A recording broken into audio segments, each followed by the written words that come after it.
ቅንፍ ልብ አንጠልጣይ ታሪክ ደራሲ አብዱልሐኪም ሰፋ፣ ተራኪ ሶፊያ ዩሱፍ። ይህንና መሰል የፍቅር ታሪኮችን ለማግኘት ቻናላችንን ሰብስክራይብ ያድርጉ። መልካም ቆይታ። የብርሃን ጸዳል የቀኑን ፍካት አድምቆታል። ድብቅ ነገር ሁሉ ግልጽ ይሁን ይመስል ሁሉም ባለበት ነጭ ነጠላውን ተከናንቦ አስረቅራቂ ሙሾ በሚመስል የቁጭት እንባ ያነባል። ከዚህ በፊት ስለመኖራቸው ፍንጭ ያልነበራቸው ሰዎች በጠቅላላ እየተንጋጉ ዋይታውን እያቀለጡት ነው። የዚህ ሁሉ ነገር ትርጉሙ ግራ የገባው አንድ ልጅ የተከናነበውን ጋቢ በእንባው ረጥቦ ፍም ከመሰሉ አይኖቹ ያለማቋረጥ የእንባ ዘለላዎች እንደ ጅረት ያለማቋረጥ ይፈሳል። ለቀስተኛ ሁሉ በየተራ እየተንጋጋ የማጽናኛ ቃሉን እየወረወረ ከፊቱ እያነባ ይሄዳል። ለማንም ምንም ምላሽ ከመስጠት የተቆጠበው የውስጡን እልህ በእንባው ከመግለጽ ውጪ ምንም ድፍረት አላገኘም።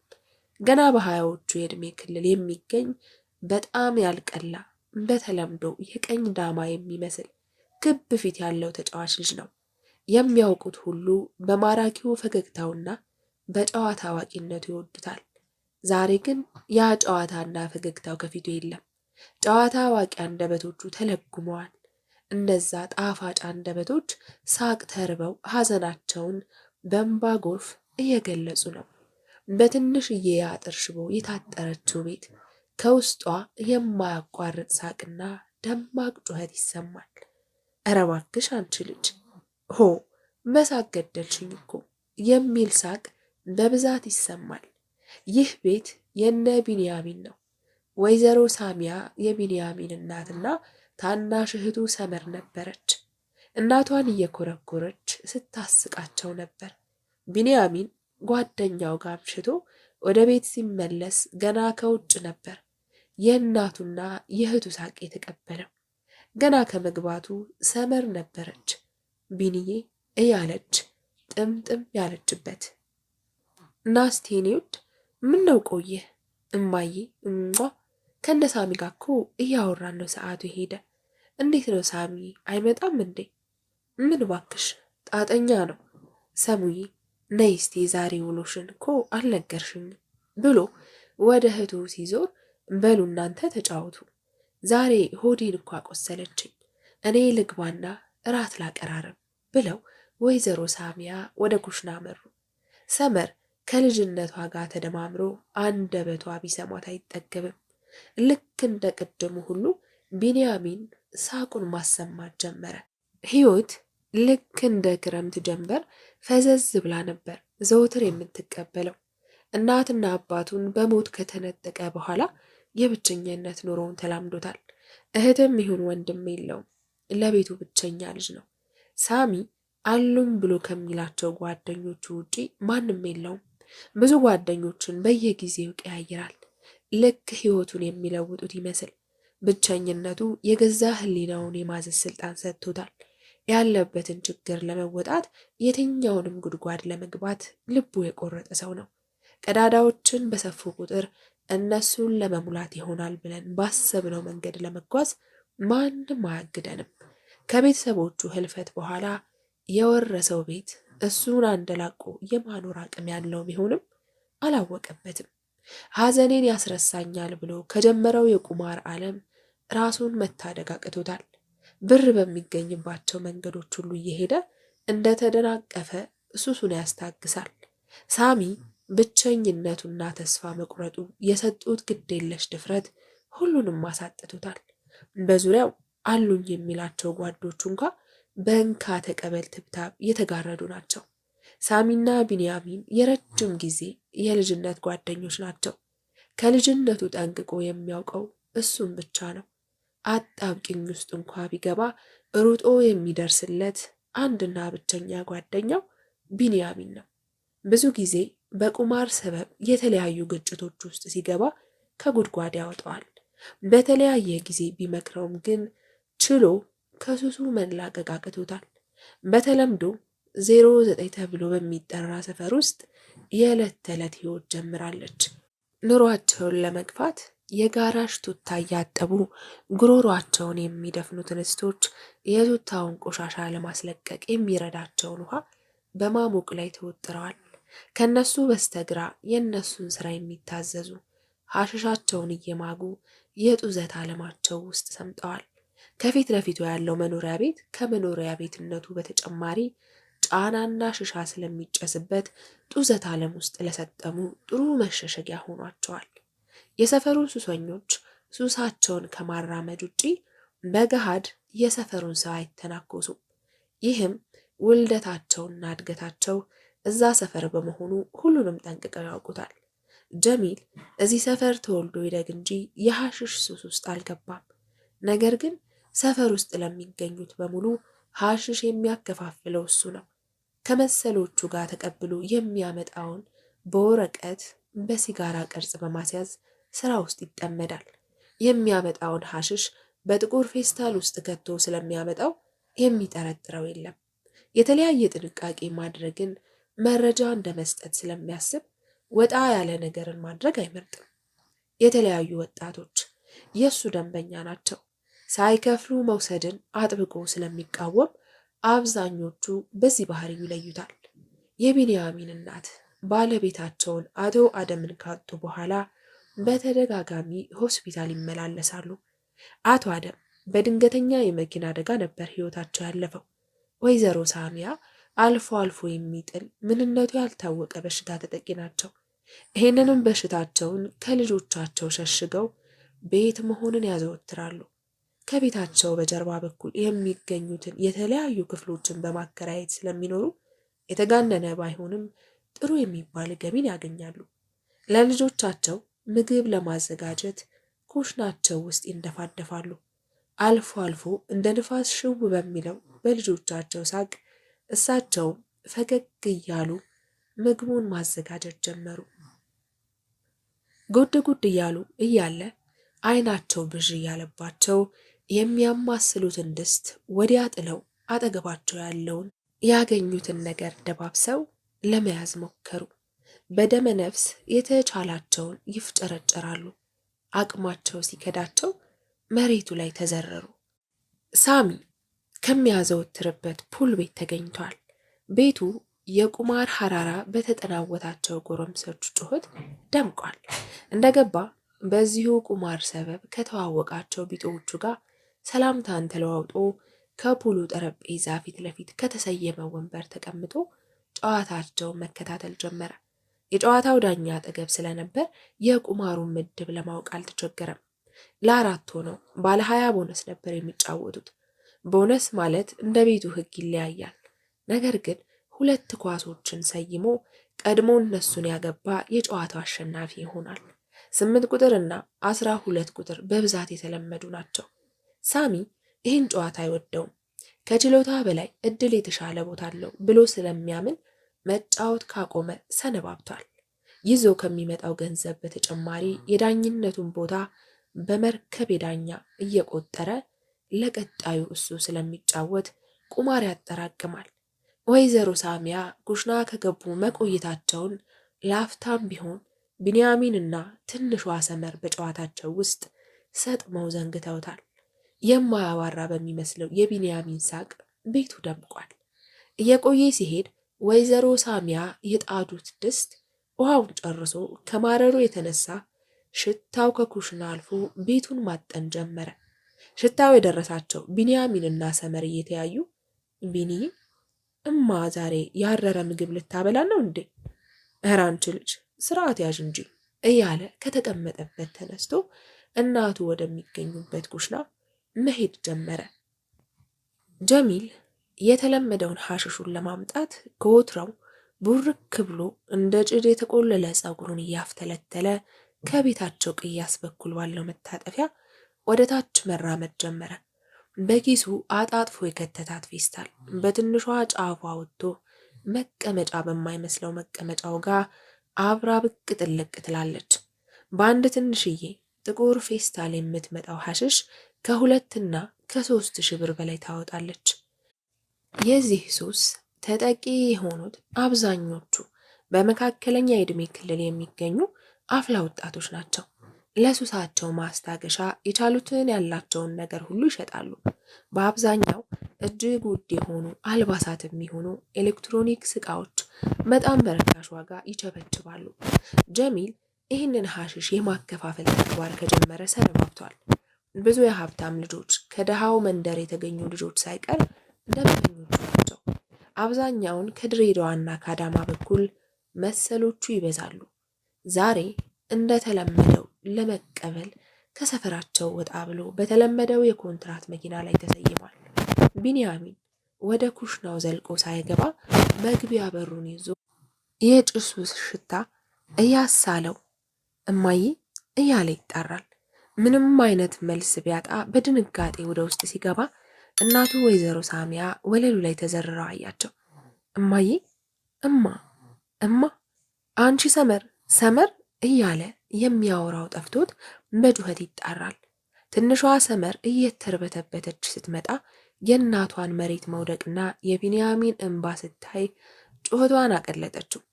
እማ ሂጅና ሰው ጥሪልኝ እባክሽን ሂጅ ነው የምልሽ እያለ ብሶቱንና ድንጋጤውን ጨምሮ አንቧረቀባት። ተስፈንጥራ ወጥታ የአጥሩን በር ቤታቸውን አልፋ በጩኸት ወደ ጎረቤቶቻቸው አመራች።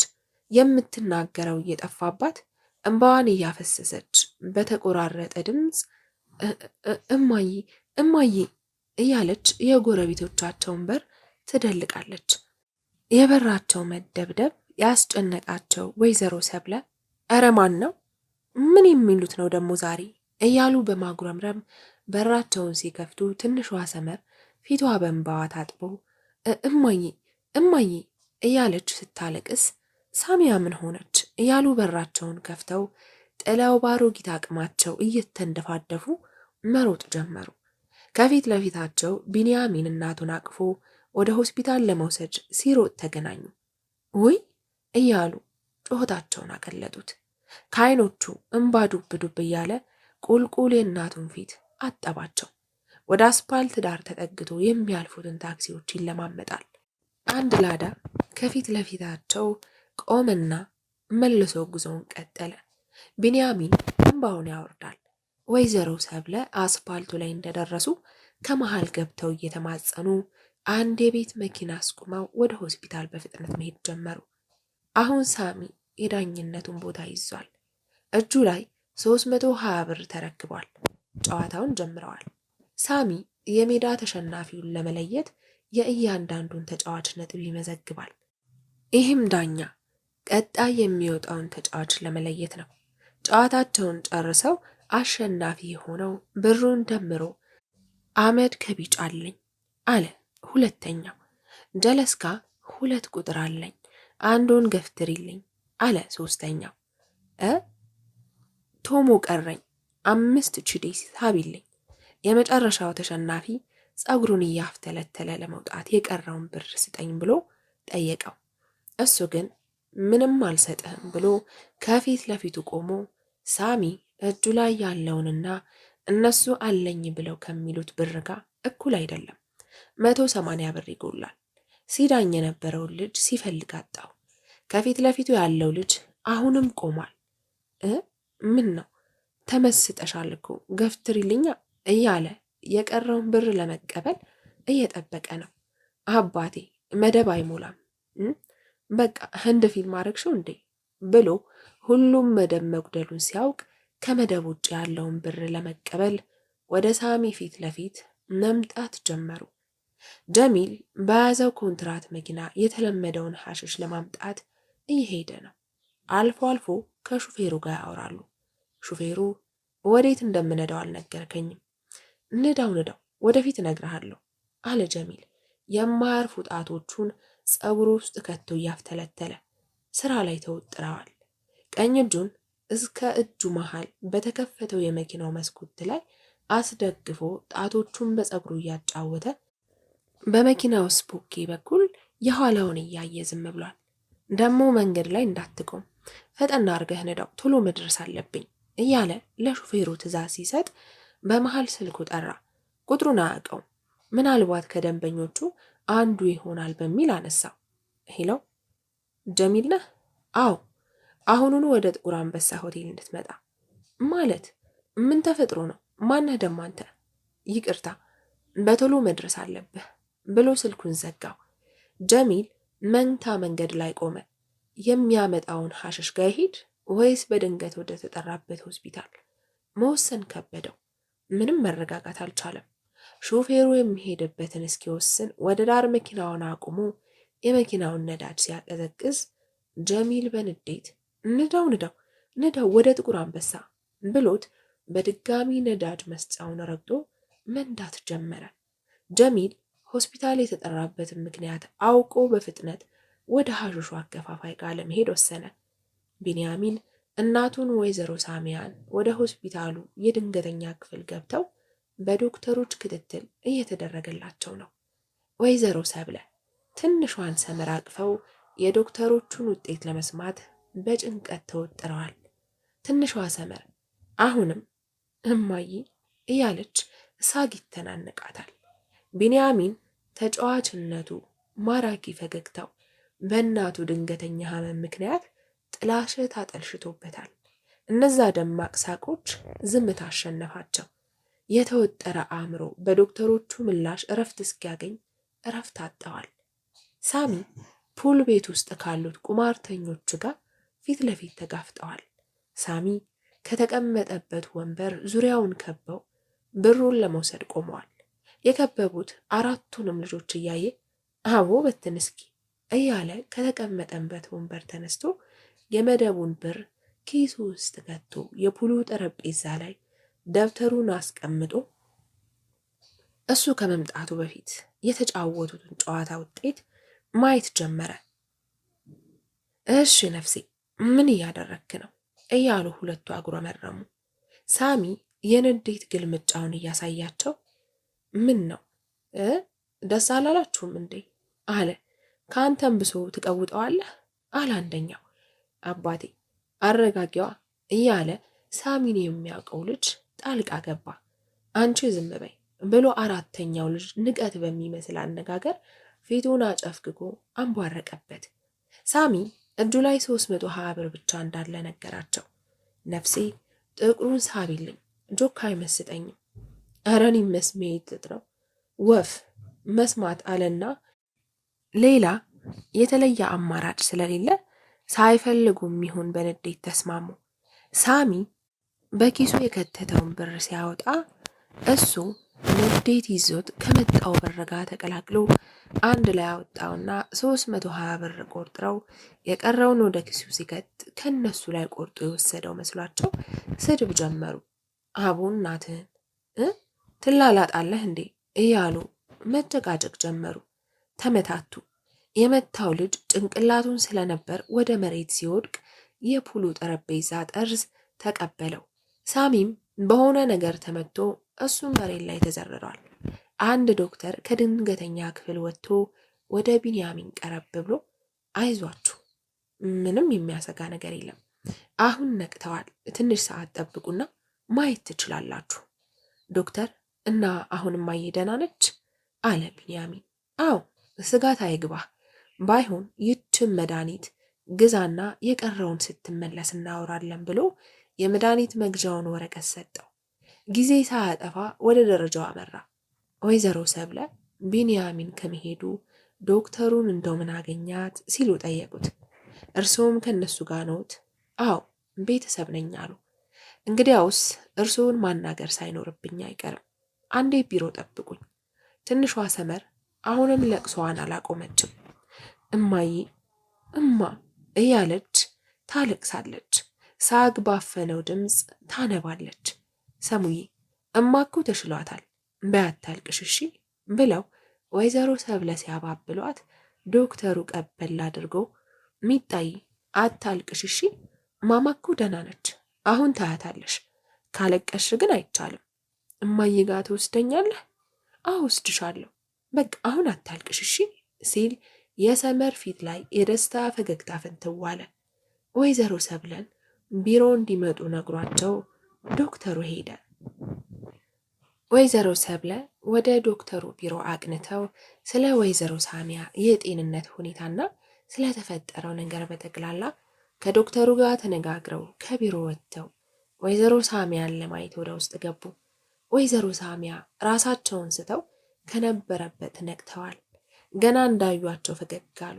ወይዘሮ ሰብለ ጠጋ ብለው ፈጣሪ እንኳን ለልጆችሽ መለሰሽ፣ አይ እንደው ያንቺ ነገር ብለው ሳይጨርሱ እንባ ተናነቃቸው።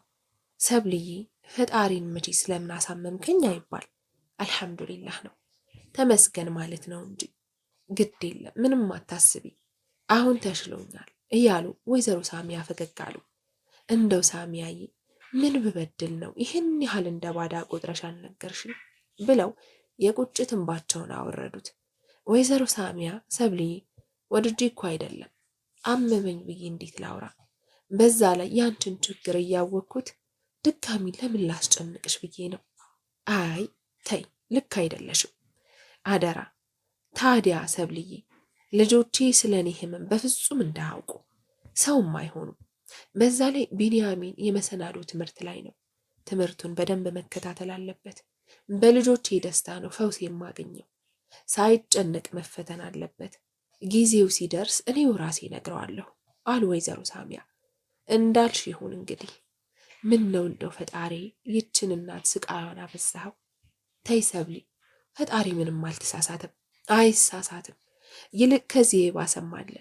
በያሁን ልጆቼ ሲገቡ እንባችንን ካዩ ይደነግጣሉ ብለው ወይዘሮ ሳሚያ ተረጋግተው ለማረጋጋት ሞከሩ። ወይዘሮ ሰብለ ትንሿን ሰመር ለማምጣት ወጡ። ቢንያሚን የተላከውን መድኃኒት ይዞ ከተፍ አለ።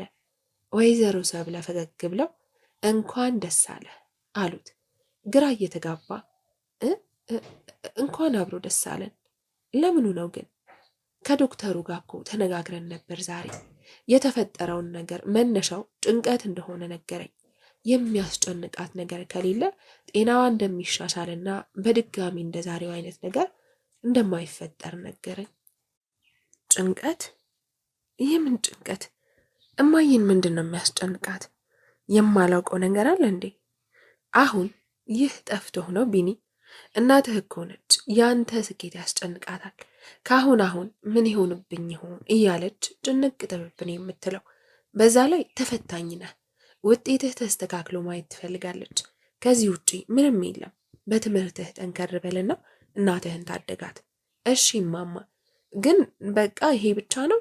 አዎ፣ እኔ ራሴ እንዳንተ አላምን ብዬ አጥብቄ ነበር ዶክተሩን የጠየቅኩት፣ ግና ከዚህ ውጪ ምንም እንደሌለ ነገረኝ።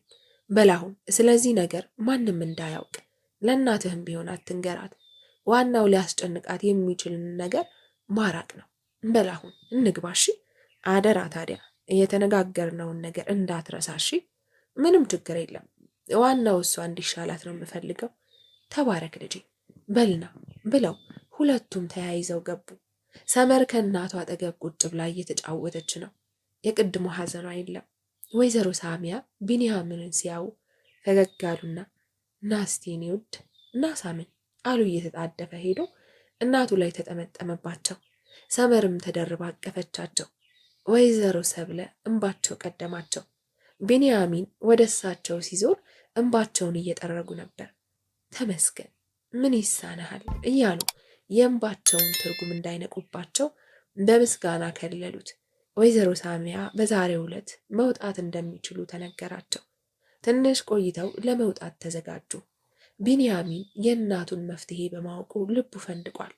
ወይዘሮ ሰብለ በተደጋጋሚ አደራ ያሉትን ትዝ ይለዋል። ሳሚ ሆስፒታል ውስጥ አሁንም አልነቃም። ጭንቅላቱ በፋሻ ተጠቅልሏል።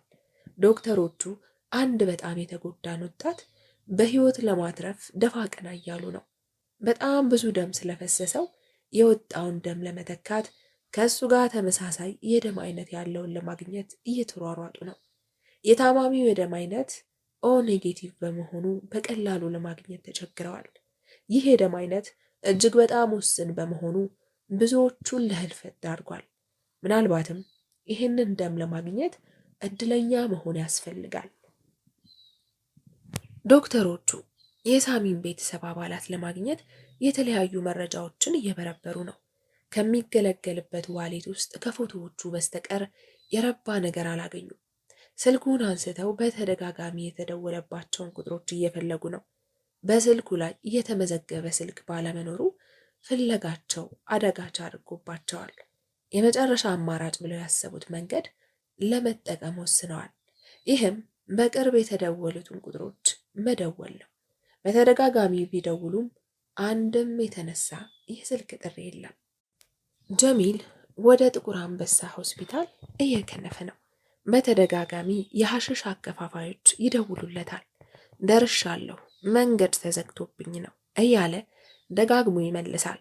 በስተ መጨረሻ ግን በ5 ደቂቃ ውስጥ መድረስ ካልቻልክ ደንበኝነቱን አቋርጠዋለሁ፣ ለሌላ እንደሚያስረክቡና ደንበኝነቱን ለመቀጠል ካሰበ 35,000 ብር ማስያዝ እንዳለበት አበክረው አስጠነቀቁት። ይህ በአብዛኛው ሐሽሽ አከፋፋዮች የተቀመጠ ደንብ ነው። በፍቃዱ ቢያቋርጥ እንኳ ደንበኝነቱን እንደ ቀድሞ አያገኝም። እንደሚረከበው የሐሽሽ መጠን ተወስኖ በፊት ይረከብ ከነበረው መጠን በግማሽ ያህል ይቀነስና የተቀነሰበትን 4 እጥፍ ገንዘብ አስይዞ ደንበኝነቱን መቀጠል ይችላል። የጥቆማና የተለያዩ መረጃዎችን ያቀብላል በሚል ከተጠረጠረ ደግሞ ይገደላል። ጀሚል የተሰጠውን የሰዓት ገደብ መጠቀም ካልቻለ ደንበኝነቱን ያጣል። በዚህ ላይ ደንበኝነቱን ለማስቀጠል የተጠየቀውን 35,000 ብር በ2 ቀን ውስጥ ማቅረብ አይችልም። የሄድበት ከነበረው ሆስፒታል ወዲያው ሹፌሩን አዙረው፣ በቃ ፍጠን፣ ወዴት ነው የምንሄደው? በቃ አዙረው ወደ ሳር ቤት ገብርኤል፣ በ5 ደቂቃ ውስጥ መድረስ አለብኝ። እንዴትም አድርገህ በምትችለው ፍጥነት ንዳው፣ ከምሰጥህ ላይ 1,000 ብር ተጨማሪ እሰጥሃለሁ አለ ጀሚል። ሹፌሩ ከሜክሲኮ ወደ ሳር ቤት ገብርኤል የሚወስደው መንገድ ላይ በፌዴራል ህንፃ ወደ ታች በፍጥነት ነዳጁን ረግጦ መንዳት ጀመረ። ሲሄድ የመኪና ውድድር እንጂ ተሳፋሪ ይዞ የሚሄድ አይመስልም። ፍጥነቱን እየጨመረ ያበረዋል። የጥቁር አንበሳ ሆስፒታል ዶክተሮች አንድ የስልክ ጥሪ ደርሷቸዋል። ለሳሚ ከተደወሉ ስልኮች መካከል አንዱ ነበር። ተነጋግረው በፍጥነት እንዲመጣ ነግረውት ስልኩ ተቋረጠ። የሁለተኛው ታማሚ የጤና ሁኔታ አስጊ ደረጃ ላይ ደርሷል። የልብ ምቱ እየደከመ የመተንፈስ አቅሙ እየቀነሰ ነው። ዶክተሮቹ የኦክስጅን መተንፈሻ አፉ ላይ ገጥመው ይሯሯጣሉ። ሳሚ ቀስ በቀስ ነቃ። ፑል ቤት እንዳለ ነበር የሚያውቀው። ነገር ግን ራሱን ሆስፒታል ውስጥ አፉ ላይ የመተንፈሻ ኦክስጅን አግኝቶ ተመለከተ። እንዳሰበው ግን ቀላል አልነበረም። አናቱ በመትረየስ የተመታ እስኪመስለው ድረስ ህመሙ አይኖቹን ከማንቀሳቀስ በዘለለ ለአንገቱ እንኳ እድሉን አልሰጠውም። ቢንያሚን እናቱን ወይዘሮ ሳሚያን ከሆስፒታል ይዞ እየተመለሰ ነው። ወይዘሮ ሳሚያና ወይዘሮ ሰብለ ከትንሿ ሰመር ጋር ከኋላ ወንበር ተቀምጠዋል። ሰመርና ወይዘሮ ሰብለ ከዳር ሆነው ወይዘሮ ሳሚያን አጅበዋል። ቢንያሚን ከሹፌሩ አጠገብ ጋቢና ቁጭ ብሏል። አንገቱን ወደ ኋላ ጠምዝዞ ከትከሻው ሰበር ብሎ እናቱን ወይዘሮ ሳሚያን ይመለከታል። የሰመር የማያርፉ እጆች አሁንም ሳይቦዝኑ ወይዘሮ ሳሚያን እየኮረኮሩ ያስቋቸዋል። ቢንያሚን እንዲህ ሲፈነድቁ አይቶ የቀደሙ ሐዘን ትዝ ይለዋል። ፈጣሪውን እያመሰገነ የሚሆኑትን ለመቅረጽ ስልኩን አወጣ። ስልኩ የመዓት ያልተሳኩ ጥሪዎችና በተደጋጋሚ የተደወለ ስልክ ተመልክቶ መልሶ መደወል ጀመረ። ሄሎ፣ ጤና ይስጥልኝ። አቤት፣ ማን ልበል? እባክዎ አሁኑን ወደ ጥቁር አንበሳ ሆስፒታል ይድረሱ። ጥቁር አንበሳ ሆስፒታል ማለቴ ለምን? ምን ተፈጥሮ ነው? ሳሙኤል ኃይሉ የተባሉ ሰው በድንገት ታመው ሆስፒታላችን የድንገተኛ ክፍል ውስጥ ሕክምና እየተደረገላቸው ነው እና ወደዚህ መጥተው እንዲከታተሏቸው አሁኑን ይድረሱ። ቢንያሚን ምንም መናገር አቅቶት ዝም ብሏል። ስልኩን ቀስ በቀስ ከጆሮ ማሸሽ ጀመረ። ወይዘሮ ሳሚያ፣ የኔ ውድ ምን ተፈጥሮ ነው? ጥቁር አንበሳ ስትል ሰማሁ። ወዲያው ዝምታውን አሸንፎ የትምህርት ቤት ልጆች ናቸው ዛሬ ጥቁር አንበሳ ሆስፒታል ህሙማን እንጎበኝ ሲሉኝ ድንገት መሆኑ አስደንግጦኝ ነው። ኧረ ኸይር፣ ጥሩ ነው ታማሚን መጠየቅ፣ አላህ ይወደዋል። ሂድ እሺ፣ እንዳትቀር አሉ ወይዘሮ ሳሚያ። ወዲያው ሰመር ቀበል አድርጋ እንዴማ እኔን ጥሎኝ አለች። አንቺማ ጥለሽኝ ካልሄድሽ በስተቀር እኔማ ትቼሽ አልሄድም አለ ቢንያሚን። እማ እንደውም አልሄድም፣ ከአንቺ ጋር ነው የምሆነው እና ከማዬ ጋር አለች ሰመር። ወይዘሮ ሰብለ ተገርመው ወቸው ጉድ ይላሉ። ሁሉም እየተሳሳቁ ወደ ቅድሙ ጨዋታቸው ተመለሱ። ያቺ ትንሽዬ ላዳ በሳቅና በደስታ ታጅባ ወደ ካርል አደባባይ ሳትደርስ አንድ መስመሩን የሳተ መኪና በፍጥነት ተንደርድሮ ከፊታቸው ገባ። ጀሚል ሹፌሩን የቱንም ያህል በፍጥነት ቢነዳው አፍጥነው ፍጠን ማለቱን አላቆመም። መንገድ ላይ የነበሩ ትራፊክ ፖሊሶችን ሳይቀር ጥሶ እየሄደ ነው። የትራፊክ አባላቶች እየተከተሉት ነው። ጭማሪ የሰው ኃይልም ደውለው ከፊት ለፊት መንገድ እንዲጠብቁ አዘዋል። የትራፊኮቹን ውጥረት ለማንገብ ከበፊቱ ይበልጥ ፍጥነቱን ጨምሮ መንዳቱን አላቆመም። ሳር ቤት አደባባይ አልፎ በመቻሬ ሜዳ በኩል እየጋለበ ነው። ትራፊኮቹ ከፊት ለፊት ለሚገኙ አባላት በተጠንቀቅ እንዲጠብቁ ደጋግሞ በመገናኛ መረባቸው ያስጠነቅቃሉ። መሀል አደባባይ እጥፍ ብሎ ፊት ለፊት ወደ ቀለበት መንገድ ከሚያስወጣው መንገድ ፖሊሶቹ እየከነፉ መጥተዋል። ጀሚልን ይዞ እየገሰገሰ የሚሄደው መኪና ሹፌር አንዴ ጥሶ የመጣውን ትራፊክ እንዲሁም እየተከተሉት ያሉትን ሲያይ ውጥረቱ ጨመረ። ለመቆም ማሰቡ አማራጭ ሆኖ ከቅጣት ስለማያስጥለው ጆሮ ዳባ ልበስ ብሎ መሄዱን ቀጥሏል። ካርል አደባባይ ጋር ሲደርስ ከፊት ለፊት ቀለበት መንገድ መውጫው ጋር ያሉትን ፖሊሶች ሽሽት ይሄድበት ከነበረው ትቶ ተቃራኒውን ይዞ በደመነፍስ በሚመስል አይነት ወደ ታች ነዳጁን ረግጦ መሄዱን ይዟል። ከፊት ለፊት የነበሩ መኪናዎች በሚመጣው መኪና ፍጥነት ተረብሸው እነሱም መንገዳቸውን ስተው የሳር ቤት ገብርኤልን መንገድ በአደገኛ ክላክስ ሞሉት። ሞገደኛ ድምፅ አቀለጡት። ሁሉም መንገድ እየለቀቁ ወደ ዳር እየወጡ ይላተማሉ። ውጥረቱ ከደቂቃ ደቂቃ እየጨመረ ነው። ፍርሃትና እልህ እጅና እግርን ከማዘዝ አልወዘኑም። የነበረው የትራፊክ ፍሰት በዛች ጠባብ አስፓልት የጉንዳን ሰራዊት መስሎ መኪናው ሁሉ ዋይታውን እያሰማ ነው። ሰው የፈጣሪ ቅጣት አለ ተብሎ የማይደነግጥ ሁሉ ቁጭ ብድግ እያለ ዋይታውን አድምቆታል። ታሪክ መስራት የተሳናቸው ወጣቶች ስልካቸውን ጥደው ለተለያዩ የማህበራዊ ድህረ ገጾች ላይ ታዋቂ ለመሆን ታሪክ ይሆናል በማለት ይቀርጻሉ። መንገዱ እየተዘጋጋ ሲመጣ ሾፌሩ የመኪናውን ፍሬን ረግጦ ወደ ውስጥ ታጥፎ ለማምለጥ አሰበ። የመኪናውን ፍሬን ረግጦ ለመታጠፍ ሲሞክር ከፊት ለፊቱ ከነበረ መኪና ጋር ተላተመ። የጥቁር አንበሳ ሆስፒታል በጋዜጠኞችና በፖሊሶች ተከቧል። ሰው በደቦ የመጣ እስኪመስል ድረስ እየተንጋጋ እየመጣ ሆስፒታሉን ወሮታል። የሚሆነውን ሁሉ ሲቀርጹ የነበሩት ወጣቶች የቀረጹትን ምስል በየማህበራዊ ድህረ ገጾች በትነውታል። ስራ ያጡ የመገናኛ ብዙሃን ጋዜጠኞች የደረሳቸውን መረጃ የራሳቸውን ወሬ መጣፈጫ ቅመም ጨምረው በማስታወቂያ አጅበው ዲስኩራቸው ላይ ተጥደዋል። የጥቁር አንበሳ ሆስፒታል ዶክተሮች ከወትሮ በተለየ መልኩ በስራ ተወጥረዋል። በመኪና አደጋ ምክንያት ጉዳት የደረሰባቸውን ሰዎች ሕይወት ለመታደግ ከላይ ታች ጠብር ግፍ እያሉ በሕክምና ተወጥረዋል። ጉዳት የደረሰባቸው ሰዎች ቁጥር በመጨመሩ በእጅጉ ተዋክበዋል። ሳሚ ከነበረበት መንቃት ቢችልም በህመሙ ሰበብ ሰውነቱን እንደ ልቡ ማንቀሳቀስ ተስኖት አይኑን ባለበት እያንከራተተ አልፎ አልፎ የሚሆነውን ከመስማት ውጪ ምንም አማራጭ አልነበረው። ከእሱ ጋር ተጎድቶ የመጣውን ወጣት እጅግ በጣም ብዙ ደም ፈሶት የወጣውን ደም ለመተካት ተመሳሳይ የደም አይነት አጥተው ዶክተሮቹ ሕይወቱን መታደግ ሳይችሉ ሕይወቱ አልፏል። ፖሊሶቹ የአደጋውን መነሻ ሰበብ እያጣሩ ነው። የዛሬው የመኪና አደጋ የብዙሃኑ መነጋገሪያ ሆኗል። በመገናኛ ብዙሃን ተመልካቾችና አድማጮች ሳይቀር እየተቀባበሉት የዕለቱ የመወያያ ርዕስ ሆኗል። በአደጋው ወቅት ከእያንዳንዱ ሰው የተገኙ መረጃዎች በጥንቃቄ ተመዝግበው ተይዘዋል። ይህንን የሚከታተል ልዩ ኃይል ተመድቦ ሁሉንም መከታተል ጀምሯል። አደጋው እያንዳንዱ የተፈጠረበት ቅጽበት ተቀርጾ በመቀመጡ መርማሪ ፖሊሶች ዘንድ ተራ የመኪና አደጋ ብሎ ለማለፍ የሚያስችል ድፍረት አሳጥቷል። በተደራጁና ሆን ተብሎ የተደረገ ሴራ ነው የሚለው ሚዛን ደፍቷል። የተጎጂ ሰዎች ቤተሰቦች ሆስፒታሉን ድብልቅልቁን አውጥተውታል። በዋይታና ለቅሶ ሙሾ ያወርዳሉ። ይህንንም እያንዳንዱን ድርጊት ሁሉም እየታዘበ ይቀርጻል። የአንዲት እናት ግን ለቅሶ ማንም ችሎ ለማስቆም ድፍረት አላገኘም። እየተነሱ ይፈርጣሉ።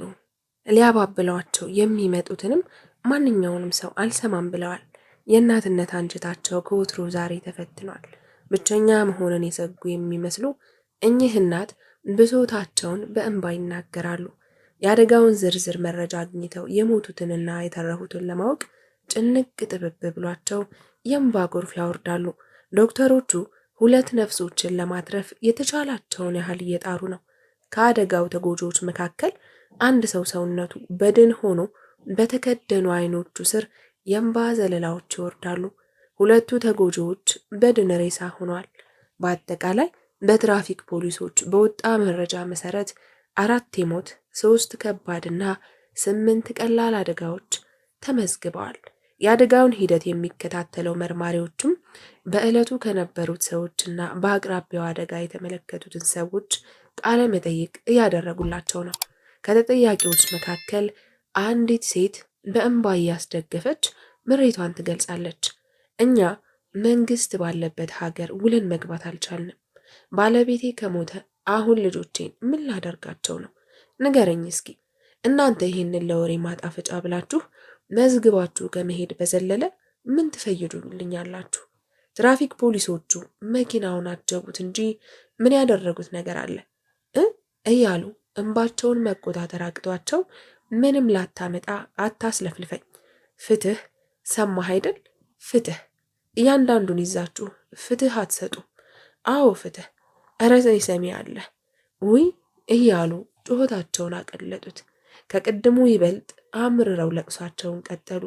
መርማሪ ፖሊሶቹ መናገር አቅቷቸው መዝገቡን አጣጥፈው ተነሱ። ጀሚል በከፍተኛ ሁኔታ ተጎድቶ የሕክምና ክትትል እየተደረገለት ነው። የሐሽሽ ደንበኝነቱን አጥቷል። በዛ ላይ የዛሬውን አደጋ ሁሉም ለየት ያለ ትኩረት ስለሰጠው አሳስቦታል። ከምንም በላይ እቤቱ ያዘጋጀ የነበረው መጠነኛ ሐሽሽ እንዳይገኝበት ሰግቷል። ይህን ሁሉ በሰመመን እያሰላሰለ ሲሻለው ምን ማድረግ እንዳለበት ያስባል። ሆስፒታል የተጠራበት ምክንያት በውል ባይረዳም ማወቅ ግን ፈልጓል። ቶሎ አገግሞ ወደ ነበረበት መመለስ ጓጉቷል። ይህ ግን ከደረሰበት ጉዳት አንጻር በቀላሉ የማገገሙ ነገር ጊዜ ይወስዳል። የጥቁር አንበሳ ሆስፒታል በለቅሶ ሲያቀልጡት የነበሩት አንዲት እናት የፈሩት አልቀረም። ልጃቸውን በሞት ተነጥቀዋል። አንዱ ልጃቸው ደግሞ በሞትና በሕይወት መካከል እየታገለ ነው። እኚህ እናት በምድር ላይ አሉኝ ከሚሏቸው 2 ነውጠኛ ልጆቻቸው መካከል አንዱን አጥተው አንዱን ፈጣሪ እንዲያተርፍላቸው መቀነታቸውን አጥብቀው በእንባ ታጅበው ልመናቸውን እያደሱ ነው። ፑል ቤቱ ከነበሩት ልጆች መካከል በተነሳው ጸብ ምክንያት ሳሚ ያገኘውን የፑል ስቲክ ዱላ አንስቶ የመታው ልጅ የእኚህ እናት ልጃቸው ነበረ። ገና ያልጠና ወጣት የ9ኛ ክፍል ተማሪ ነበር።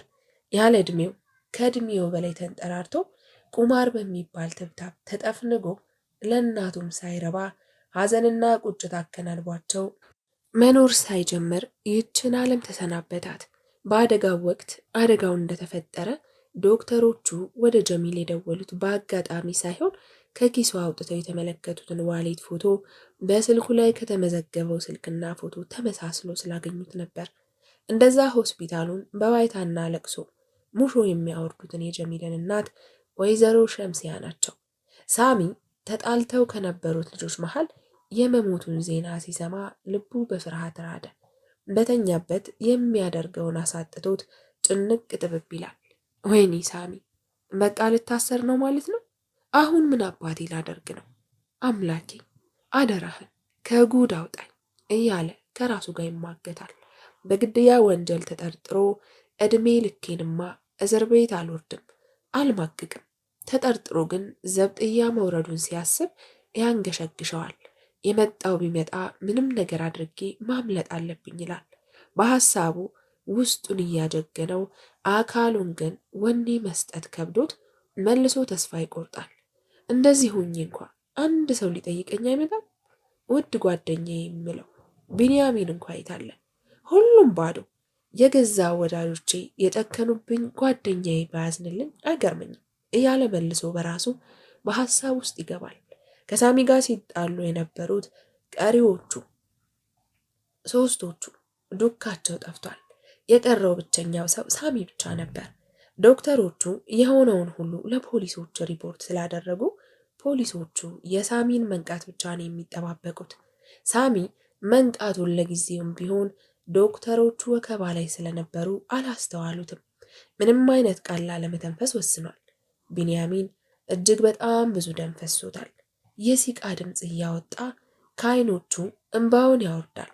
ከህመሙ በላይ የእናቱ ወይዘሮ ሳሚያ፣ የወይዘሮ ሰብለ እንዲሁም የትንሿ ሰመር ሁኔታ ጨንቆታል። በህይወት ይኑሮ አይኑሮ ምንም የሚያውቀው ነገር የለም። ግና ከማዬ ጋር ነኝ የሚለው የሰመር ንግግር እየተመላለሰ ልቡን በፍርሃት ያርደዋል። እንደ ገደል ማሚቱ እያስተጋባ ቅናሺ ከማዬ ጋር ነኝ የሚለው ንግግር ጆሮ ላይ ያስተጋባል። አካሉ ፈዟል። አይኖቹ ብቻ የውስጡን ህመምና ፍርሃት ይናገራሉ። እዛው አጠገቡ ከፈን የለበሰ ሰው ሲመለከት ሰውነቱ ራደ። አንዳች ፍርሃት ውስጡን ተቆጣጠረው። የማጣት ስጋት፣ የብቸኝነት ንፋስ በውስጡ ይነፍሳል። ደም ያጨቀየው ፊቱ ከዓይኖቹ የሚወጣው እንባ የፊቱን ደም እያጠበ ደም ያነባል። ጥቁር አንበሳ ሆስፒታል ውስጥ ወከባው አልተረጋጋም። የመገናኛ ብዙሃን ወሬውን እያራገቡት ስለነበር ትልቅ ትኩረት አግኝቷል። የሰውን ቀልብ የገዛው ደግሞ በእነዚህ ሬዲዮ ጣቢያዎች ተከሽኖ የወጣው መረጃ ነው። በዛሬው ዕለት በመዲናችን አዲስ አበባ በሳር ቤት ገብርኤል አካባቢ ከፍተኛ የመኪና አደጋ ደርሷል። የዚህ አደጋ መንስኤ እስካሁን በውል ባይታወቅም ጠጥቶ ማሽከርከርና አላግባብ ፍጥነትን ጨምሮ ማሽከርከር ሊሆን እንደሚችል አንዳንድ የውስጥ መረጃዎች ይጠቁማሉ። በአደጋው ዕለት እያንዳንዱ ድርጊት የተቀረጸ በመሆኑ በመርማሪ ፖሊሶች ዘንድ የተለየ ትኩረት ተሰጥቶታል። ይህም የሀገራችንን ሰላምና ልማት ለማደናቀፍ በተደራጁ ግብረ ኃይሎች የተፈጸመ ድርጊት ሊሆን እንደሚችል ዋና ሪፖርተራችን ከጥቁር አንበሳ ሆስፒታል ያደረሰን መረጃ ያመለክታል። በአደጋው ወቅት 4 የሞት 3 ከባድና 8 ቀላል አደጋዎች ተመዝግበዋል። ከሟቾች መካከል አንዲት በዕድሜ ያልደረሰች ነገ ሀገሯን ትረከባለች ተብሎ ተስፋ የተጣለባት ታዳጊ ልጅ ሕይወቱ አልፏል። መኪናውን ሲያሽከረክሩ የነበሩ ሹፌሮችና አንዲት እናት ከሟቾች መካከል እንደሚገኙበትም ሪፖርተራችን ዘግቧል። ለተጎጂ ቤተሰቦች መጽናናትን ይስጥልን ሲል የሬዲዮ ጣቢያችን ሐዘኑን ይገልጻል። የብዙ ሰዎች መነጋገሪያ የነበረው የመኪና አደጋ ከተከሰተ ከሳምንታት በላይ አልፈዋል። ነገር ግን አደጋ አድራሾቹ ከምን ደረሱ የሚለው የብዙሃኑ ጥያቄ እስካሁን መልስ አላገኘም።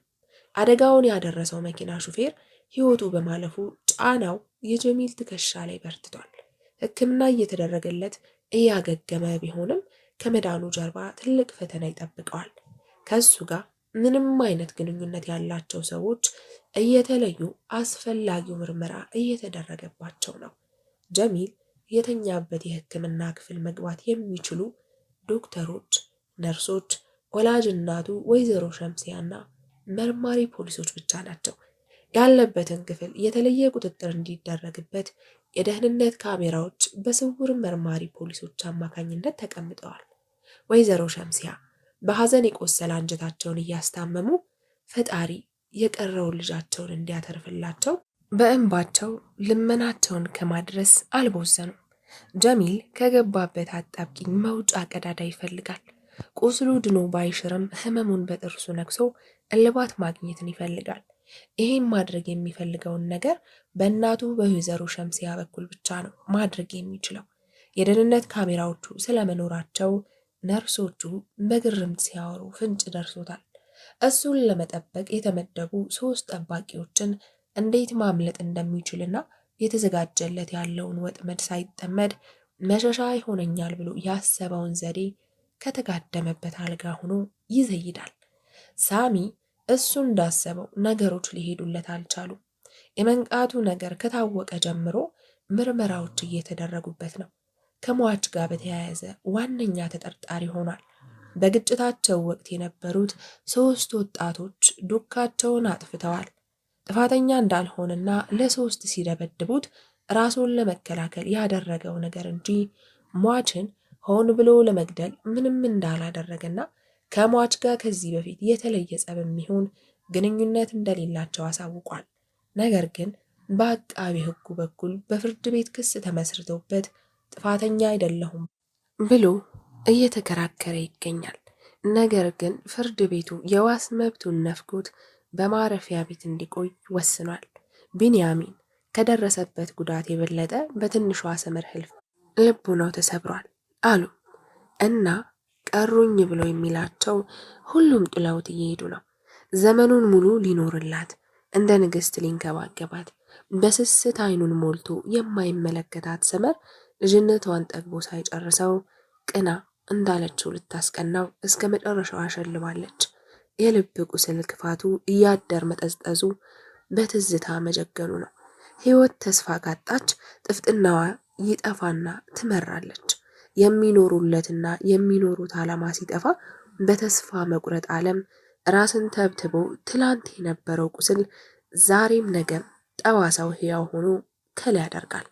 ቢንያሚን ህይወቱን ሁሉ ያመሰቃቀለው አደጋ ያደረሰውን ሰው በየትኛውም ሁኔታ ምንም አይነት ዋጋ ከፍሎ የእህቱንና የእነኛን ሚስኪን እናት ሞት መቀበል ይፈልጋል። ጠባሳውን የሚያሽርለት ይህ ብቻ እንደሆነ ውስጡ ይሞግተዋል። ነገር ግን ይህን ሁሉ ነገር ለማድረግ ድፍረቱን የያዘው በሞትና በህይወት መካከል እየታገሉ ያሉት እናቱ ወይዘሮ ሳሚያ ናቸው። በተስፋ መቁረጥ ውስጥ ሆኖ የወይዘሮ ሰብለ የአደራ ቃል ብልጭ እያለ በህይወት አልባሱነቱ ላይ ነፍስ ይዘራበታል። ወይዘሮ ሳሚያ ሞት በግድ ሊወስዳቸው የጉልበቱን አቅም እያሳያቸው ነው። ከስጋሽ ተላቀቂ ያላላት ነፍስ ጣረ ሞትን ጠፍንጎ ይዞ እያስጨነቃት ነው። ይቺ ደካማ ነፍስ ለሌላ ነፍስ ህልውና የቆመች ይመስል ዓለም ተሰናብታት ከሄደች ብዙ ጥፋቶችን የምታስከትል ነፍስ ነች። ወይዘሮ ሳሚያ እስካሁን ድረስ አልነቁም። የአብራካቸው ክፋዮች በዚህኛውና በሌላኛው ዓለም እየጠበቋቸው ነው። ፈጣሪ የሚሰጣቸውን የጊዜ ቀጠሮ እየተጠባበቁ ነው። መርማሪ ፖሊሶቹ ምርመራቸውን አጠናክረው ቀጥለውበታል። የተለያዩ መረጃዎች ተጠናክረው ተይዘዋል። የጀሚል ስልክ በልዩ ሁኔታ ምርመራ እየተደረገበት ወሳኝ ፍንጭ አግኝተዋል። ለመጨረሻ ጊዜ የተደዋወለባቸውን ቁጥሮች ዋነኛ ተፈላጊ ሆነዋል። የቁጥሮቹን ባለቤት ለማወቅ የተደረገው ክትትል ምንም መረጃ ሊሰጥ አልቻለም። የተደወለባቸው ስልኮች ከቴሌኮሙኒኬሽን መስሪያ ቤት የተመዘገቡ ሳይሆን በነፃ አከፋፋዮች እየተሸመቱ በመሆናቸው ስለ ባለቤቶቻቸው ምንም ፍንጭ አልተገኘም። የሐሸሻ አከፋፋዮቹ መረዳቸውን በሙሉ አጥፍተው ይህም ሊሆን የሚችለው በውስጥ ለውስጥ ከነሱ ጋር የሚሰሩ ግብረ ኃይሎች እንደሚገኙ ድምዳሜ ላይ ደርሰዋል። ብቸኛው ወደ ሐሸሻ አከፋፋዮች የሚያደርሳቸው ድልድይ ጀሚል ብቻ ነው። በቀጣይ የተለያየ ምርመራ ለማድረግ የጀሚል ቤት እንዲፈተሽ ሰዎች ተመድበው ተልከዋል። ጀሚል በየቀኑ እየተመላለሱ የሚጠይቁት እናቱ ወይዘሮ ሸምሲያ ጋር አልፎ አልፎ ቃላትን ይለዋወጣል። በተመለከቱት ቁጥር እንባቸው እየቀደማቸው ሳግ ያፍናቸዋል። መርማሪ ፖሊሶች ሁሌም ለወይዘሮ ሸምሲያ አይዞት እማማ፣ ጠንከር በሉ፣ ፈጣሪንም ማማረር ተገቢ አይደለም እያሉ ከማጽናናት ቦዝነው አያውቁም። ሐዘን ባቆሰለው አንጀታቸው ነውጠኛ ልጃቸውን እየተመለከቱ እስትንፋሱ በመኖሩ ብቻ ይጀግናሉ። ጀሚል በወንድሙ ሞት የእናቱ ልብ እንደተሰበረ ያውቃል። እሱ ቢድን እንኳ ከተዘጋጀለት ወጥመድ የማምለጡ ነገር እጅግ ተወሳስቦበታል። ከተጋደመበት አልጋ ሆኖ ስለ ወንድሙ አሟሟት ጠየቃቸው። አይ ሕግ የሌለበት ሀገር ይሄው የልጄ ደም ብለው ሳይጨርሱ እንባቸው ቀደማቸው። ማለት የገደለው ልጅ አልተያዘም ነው የምትይው? ዋና ተጠርጣሪ ያሉትንማ በማረፊያ ቤት እየቀለቡት ነው። አይ እድሌ፣ ወይኔ ልጄ። በቃሽማ ዝም ብለሽ አታልቅሽ። ቆይ ማን ነው የሚባለው ልጁ? ማን ነበር ያሉን? ሳሙኤል። ሳሙኤል ነበር። አዎ ሳሙኤል ኃይሉ ነው ያሉ መሰለኝ። አሁን የት ነው ያለው ታዲያ? እዚህ ነው ያለው፣ ፖሊስ ጣቢያ። ተዩ፣ እሱ ችግር የለውም። አሁን የምልሽን ስሚ። ምንድን ነው ደግሞ አሉንባቸውን እየጠረጉ። ቤት ሂጅና የቆጡ ኮርኒስ ስር እቃ አለ፣ አንስተሽ ደብቂው። ይህን ካላደረግሽ ግን ህይወቴ አደጋ ላይ ነው። አፈር በሆንኩኝ ልጄ እያሉ ሲርበተበቱ፣ ኧረ እባክሽ እንዳታስበይኝ እያለ በእጁ ጫፍ ሸርተት አድርጎ ጭመቅ አደረጋቸው።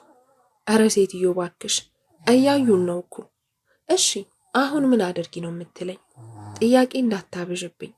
ቤት ውስጥ ባለፈው ያሰራሁት ኮመዲኖ ግርጌ በውስጥ በኩል ከፍተሽ በጥቁር ፌስታል የተጠቀለለ ብር አለ። 25,000 ብር ነው እንዴ? አላሁ አክበር! 25,000 ብር? ኧረ እባክሽ እንዳታስበይኝ። ሰርቀህ ነው ይህን ያህል ገንዘብ ያስቀመጥከው? ጀሚል መውጫ ቀዳዳ ሲያጣ ሌላ ውሸት መደርደር ጀመረ። እስከ ዛሬ ድረስ እኔና ወንድሜ ሰርተን ያጠራቀምነው ነው። ምን ሰርታችሁ ነው ይህን ያህል? እስር ቤት እንድበሰብስ ነው እንዴ የምትፈልጊው? እረ አላህም አያደርገውም ልጄ፣ ያልኩሽን አድርጊ። ይሄንን ብር ቢያዩ ሰርቀህ እንጂ ሰርቶ ነው አይሉ። ሌላው ደግሞ እንደ ተማም ሱቅ ያስቀመጥኩት ስልክ አለ፣ ከፍተህ ስጠኝ በይውና ተቀበዩ። በሱ ስልክ ይደወልልሻል። የማውቀው ጓደኛዬ ነው፣ ጠበቃ ነው። ሁሉንም ነገር አስረጅው፣ ምንም ሳትደብቂ ንገሪው። አንድ መፍትሄ ላይ እንደርሳለን። እሺ እሺ፣ እንግዲህ አላህ ያውቃል። በይ አሁን በቃ እንዳታስፎግሪ። አሁን ቀስ ብለሽ ንጊው። እሺ። ወይዘሮ ሸምሲያ ጠበቃ ጓደኛ አለኝ የሚለው ንግግሩ ቀልባቸውን ገዝቶት የብሩንና ደብቂው ስለተባሉት ዕቃ ትኩረታቸውን አጥተው በፍጥነት ሆስፒታሉን ለቀው ወደ ቤት በጥድፊያ መሄድ ጀመሩ። እየተጣደፉ ወደ ቤት እየሄዱ ነው። ጠበቃ ጓደኛውን አናግረው የልጃቸው ደም ከንቱ እንዳይቀር ፍትህ ለማግኘት ቋምጠዋል። ሰፈር እንደደረሱ ወደ ተማም ሱቅ አቀኑ። ልጃቸው አድርጊ እንዳላቸው ማድረግ ጀመሩ። ወይዘሮ ሸምስዬ መሆናቸውን እንዳወቀ ተማም ፈገግ እያለ እትዬ ሸምሲያ እንዴት ነዎት? አልሐምዱሊላ ተምዬ ደህና ነኝ። ወይ እትዬ ሸምሲያ አለ በግርምት። አሁን ምን ልስጥዎት? እኔ ምለው እትዬ እንደው በአላህ እንዳይቀየሙ ድጋሚ ሆስፒታል ለመምጣት እኮ አልመቻለኝ። ይሄው ሱቅ የሚቆምልኝ ሰው የለም። ግን እንደው እንዴት ነው? እየተሻለው ነው? እስቲ ተወኝ፣ እንደው አላህ እሱን ያተርፍልኝ እንጂ እከሌ ጠየቀው እከሌ አልጠየቀው የምል ይመስልሃል? አይ በፍጹም ራስህን አታስጨንቅ። ይልቅ አሁን የመጣሁት ጀሚሌ አንተ ጋር ስልክ አለ ከፍቶ ይስጥሽ ብሎኝ ነው። እንደው ከሆስፒታል እየበረርኩ የመጣሁት። የትኛው ስልክ? እኔ ምን አውቄ? ምንም የለም እንደ አንተ ጋር? አሀ ይህኔ ነገር እቃ ሲወደድ እኮ የማስታውሰውም ነገር የለም። ቆይ እስኪ አንዴ በልፍጠን፣ ቤት ቶሎ መድረስ አለብኝ።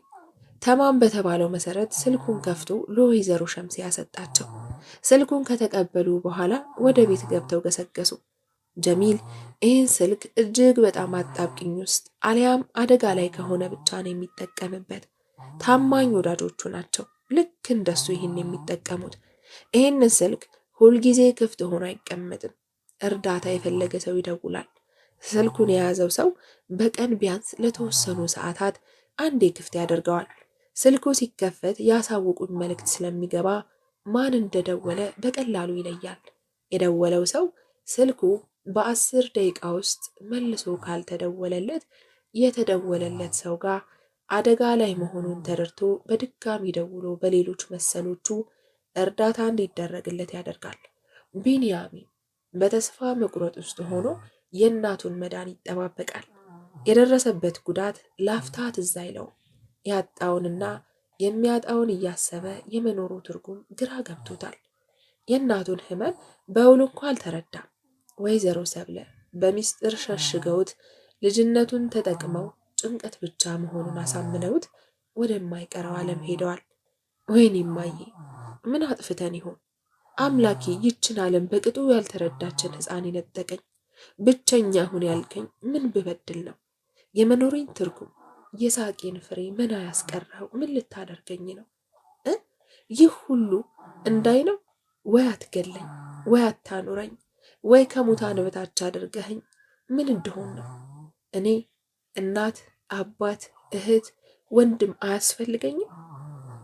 መኖሬ ካልጠቀመ መሄዴም አይጎዳም እያለ ከዓይኖቹ የእንባ ጎርፍ እያወረደ በልቡ ከአምላኩ ጋር ይሟገታል። እሱን የሚንከባከቡት ነርሶች መምጣት ሲጀምሩ ከሀሳቡ ተመለሰ። ነርሶቹ የሚቀየርለትን ፋሻ ከቀየሩለት በኋላ ሊሄዱ ሲሉ ይቅርታ እንዴ ዶክተር፣ ማናገር ፈልጌ ነበር። ምን ነው? ችግር አለ? ምናልባት የምትፈልገው ነገር ካለ። አያይ ምንም ነገር የለም። ዶክተሩን ማናገር ፈልጌ ነው። እናቴን ማየት ፈልጋለሁ። እሺ አሁን ይመጣል ብለው ዶክተሩን ለመጥራት ነርሶቹ ወጡ። ዶክተሩ ቢንያሚን የተኛበት ክፍል ገብቶ በቅድሚያ ስለ ጤንነቱ አንዳንድ ነገር ከጠየቀው በኋላ ለምን እንደፈለገው ጠየቀው። ዶክተር እናቴን ማየት እችላለሁ? እናቴን ማየት እፈልጋለሁ እባክህ። ይሄውልህ ቢንያሚን፣ እናትህን ታያቸዋለህ፣ ምንም ችግር የለም። ነገር ግን እንዳየኸው አንተም በደንብ ሊሻልህ ይገባል። እናትህ እስካሁን አልነቁም። የቻልነውን ሁሉ እያደረግን ነው። ዶክተር ሰማኸኝ? እናቴን ማየት እፈልጋለሁ። እኔ ገና ለገና አልተሻለኝም ብዬ በእናቴ ናፍቆት መሰቃየት አልፈልግም። የእናቴን እስትንፋስ መስማት እፈልጋለሁ። ይሄውልህ ቢኒ ብሎ ሳይጨርስ ንዴትና እልህ ተደበላልቆ እናቴ ጋር ትወስደኛለህ አትወስደኝም? እኔ አልወስደህም አላልኩም እና አሁኑኑ ውሰደኛ እያልኩ ያለሁት እኮ ትንሽ ማገገም አለብህ ነው የምለው። ቆመህ እንኳ በትክክል መራመድ መቻል አለብህ። ይሄው ብሎ ለመነሳት ሲሞክር ከተቀመጠበት የአልጋ ጠርዝ ወደ መሬት ወደቀ። ሁሉም በድንጋጤ ተረባርበው አነሱት። ይህን ነው የምልህ ቢኒ፣ ገና አንተ ራሱ አልጠነከርክም። መራመድ አይደል እንደ ቀረኝ ይሄው ብሎ በድጋሚ ሊነሳ ሞከረ። አቃተው። እልህና ንዴት ተጨማምሮ እንባውን ዘረገፈው። ዶክተር እናቴ በህይወት እንዳለች ማየት ፈልጋለሁ ዶክተር፣ ከህመሜ በላይ እሷ በህይወት አለች የለችም የሚለው ጭንቀት ሊገለኝ ነው። እናቴ ጋር ውሰደኝ። ንዴቱ እየጨመረ መጣ። ቆይ ማን ስለሆንክ ነው የምትከለክለኝ?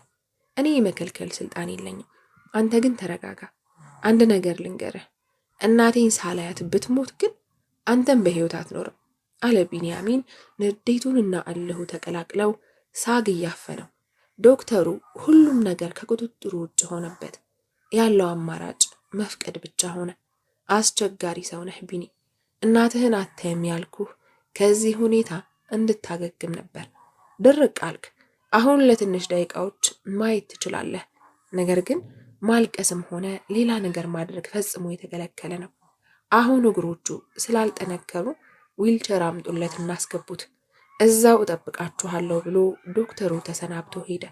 ቢንያሚን የተስፋ ጭላንጭል ወገግ ያለለት ይመስል ፈገግ ብሎ እንባውን መጠራረግ ጀመረ። ወይዘሮ ሸምሲያ መርማሪ ፖሊሶቹ ሳይደርሱ ቀድመው ደርሰዋል። እየተጣደፉ ኮመዲኖ ስራ አለ የተባለውን ብር መፈለግ ጀመሩ። እንዳላቸው ከኮመዲኖ ግርጌ 2 ባለ 10 እና 1 ባለ 5,000 ብር በጥቁር ፌስታል ተጠቅልሎ ቁጭ ብሏል። ሰርተን ለፍተን ያመጣነው ነው ብሎ ስላላቸው የትም እንዳይባክን ሁነኛ ቦታ ለመደበቅ አሰቡ። ለጊዜው ከራሳቸው በላይ የሚያምኑት ስላልነበር ብሩን አንስተው መቀነታቸው ላይ ከተው እላዩ ላይ ነብራማ ወፈር ያለ በብርድ ሰዓት የሚለበስ ፎጣ ደረቡበት። ከእናትነታቸው ተደማምሮ የደረቡት ፎጣ አግዝቧቸዋል። የኮርኔሱ ጣራ ስር አለ ያላቸውን ለመፈለግ ወደ ቆጡ ሊወጡ ሲሉ መርማሪ ፖሊሶቹ ከተፋሉ። ቤቱን ሊፈትሹ እንደመጡና እንዴት ተባበሯቸው ጠየቋቸው። ሰውነታቸው ይንቀጠቀጣል። እንዳለውም ሕይወቴን አደጋ ላይ ይጥለዋል ያላቸው ዕቃ ከተገኘ የልጃቸውን ሕይወት በገዛ ፈቃዳቸው እንደሰዉት ቆጥረው ጸጸቱ በድጋሚ ሌላ ጠባሳ ሊጨምርባቸው ነው። ደብቂ ስላላቸው ዕቃ ምንም ነገር አያውቁም። መርማሪ ፖሊሶቹ ቤቱን አብጠርጥረው እየፈተሹ ነው። በዚህ መሃል ጀሚል ይደውልልሻል ብሎ ያላቸው ስልክ ጠራ። ፍትህ የተጠማው ልባቸው የነበረውን ጭንቀት ረስቶ የሐሰት ጮቤ ረግጦ የተደወለውን ስልክ ለማንሳት ከቤቱ ወጣ ብለው ማናገር ጀመሩ። የደወለላቸው ሰው ጀሚል አለመሆኑን ተረድተዋል። ነገር ግን ሁሉንም ነገር ጀሚል እንዳመቻቸ ደግሞ ገብቶታል። የተፈጠረውን ሁሉ በእንባ እያደመቁ ተረኩለት። ዝም ብሎ ያዳምጣል። በመሃል ግን ማን ነበር ስሙን ያሉ? ሳሙኤል ኃይሉ። የት ፖሊስ ጣቢያ ነው ያለው? እዚህ ሆስፒታሉ አቅራቢያ ያለው ፖሊስ ጣቢያ ነው እኮ። ምን ይባላል የፖሊስ ጣቢያው ስም? ምን አውቄ ብለህ ነው? አንዱን ስለው አንዱን ውክብ ብዬ እንደው ስሙን እንኳ መያዝ አቃተኝ። በቃ ችግር የለም እርስዎ ይረጋጉ። ደንበኛ ጠበቃ ስላለ በቅርቡ የሚፈልጉትን ያገኛሉ። እንደው አላህ ይባርክህ፣ የእጅህን አትጣ እያሉ ምርቃታቸውን ሳይጨርሱ ስልኩ ተዘጋ። አልሐምዱሊላህ ምን ይሳናሃል አሉ ወይዘሮ ሸምሲያ። ወዲያው ቤት ውስጥ እየፈተሹ ያሉ ፖሊሶች ትዝ ብለዋቸው እየተርበተበቱ ገቡ። ነገር ግን እስካሁን አንድም ያገኙት መረጃ አልነበረም። ወይዘሮ ሸምሲያ ሰውነታቸው ይንቀጠቀጣል። ላብ እያጠመቃቸው ነው። ቀስ ብለው አይናቸውን ሰረቅ አድርገው ወደ ቆጡ ጣራ ተመለከቱ። ይህን እንቅስቃሴያቸውን ሲከታተል የነበረ አንድ መርማሪ ፖሊስ ትኩረትን በሙሉ ጣራው ላይ አድርጎ ወጣው እንዲፈትሹ ትዕዛዝ አስተላለፈ። የጣራቸውን ኮርኒስ መሃል ለመሃል ቀደዱት። ብዙ አዋራና የአይጦች አይን ምድር ተቀላቅሎ ወረደ። ከዛ በኋላ ግን አንድ ዱቄት የመሰለ 200 ግራም የሚመዝን ሐሽሽ ተገኘ። የወይዘሮ ሸምሲያ ልብ ለሁለት ስንጥቅ አለች። መርማሪ ፖሊሶቹ ጥርጣሬያቸውን ከፍ የሚያደርግላቸው መረጃ አግኝተዋል። ከመኪና አደጋው ጀርባ ሌላ ትልቅ ወንጀል እየተካሄደና እየተፈጸመ እንዳለ በቂ መረጃ አግኝተዋል። አሁን የዚህን ወንጀል ዋነኛ አቀንቃኞች ለመያዝ ኃይላቸውን አጠናክረው ቀጥለዋል። ቢንያሚን በተዘጋጀለት ዊልቸር ደግፈው ካስቀመጡት በኋላ በነርሶቹ ድጋፍና ወደሚገኙበት ክፍል እያመራ ነው።